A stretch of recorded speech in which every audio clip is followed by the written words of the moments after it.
guys, and welcome to another Disney reading. Today we have Disney's Pinocchio, which is fish food and showing as July 30th.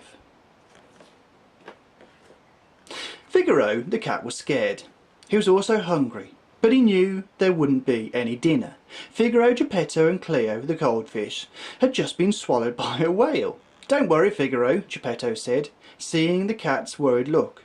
"We'll get out of here somehow, and when we do, we'll keep searching for Pinocchio. We won't stop until we find him." "That Pinocchio," Figaro growled. After all that Geppetto and the Blue Fairy had done for Pinocchio, he had run away from home without a care in the world. That was how they ended up inside the whale. Now, what would become of them? Figaro decided then and there that if they ever found Pinocchio, he was going to use both the wooden boy's legs as scratching posts. It would serve him right. Meanwhile, Geppetto was peering into the puddle of water at the bottom of the whale's stomach. Figaro watched curiously. "Let's see," Geppetto murmured, bending over and poking at the water. "There must be something in here." "Aha!" Geppetto cried happily. He was clutching a small, soggy clump of seaweed. Figaro blinked. "Seaweed?" A moment later, Geppetto bent down again. "Aha!" he cried once more. The little cat began to purr, imagining that Geppetto had caught a wonderful snack. But when he peered into Geppetto's hand, all Figaro saw was more seaweed. Seaweed was fish food, Figaro thought with a scowl. Surely Geppetto didn't expect him to eat that for dinner.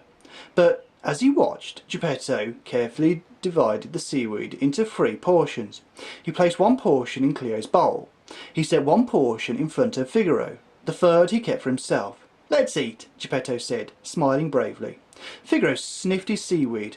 He stirred it around with his paw, but he just couldn't eat the seaweed. With a twitch of his tail, Figaro turned away. Geppetto watched the little cat with sad eyes. Figaro sighed. He couldn't help but feel ungrateful. Reluctantly, Figaro turned back to his dinner. He nibbled on the seaweed. It was cold. It was slimy. But it tasted like fish. Figaro gobbled down the rest of his meal. With his belly full, the little cat felt better. He decided that if he found Pinocchio, he would only use one of the puppet's boy legs to sharpen his claws on. Probably. So guys, if you enjoyed that story, click like. If you'd like to see more, click subscribe. And the next story will be 101 Dalmatians, Lucky's Last Laugh. And the dogs are laughing, barking. Go away, you doggies.